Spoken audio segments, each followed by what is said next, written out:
बिस्मिल्लाहिर्रहमानिर्रहीम। ये आपको अक़ब में जो मकबरा नज़र आ रहा है, ये नसीरुद्दीन मोहम्मद हुमायूं का है, जो हिंदुस्तान के हुक्मरान रहे हैं और जो बानी सल्तनत शहंशाह ज़हीरुद्दीन बाबर के बेटे हैं।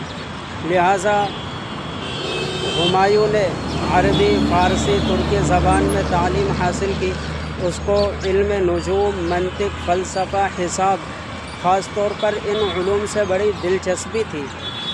ये उसका मकबरा है, बड़ा आलीशान मकबरा है, जिस पर कलिमात भी मुनक्कश है, जो मथुरा रोड के बिल्कुल चौराहे पर वाक़ है। आप देख सकते हैं रोड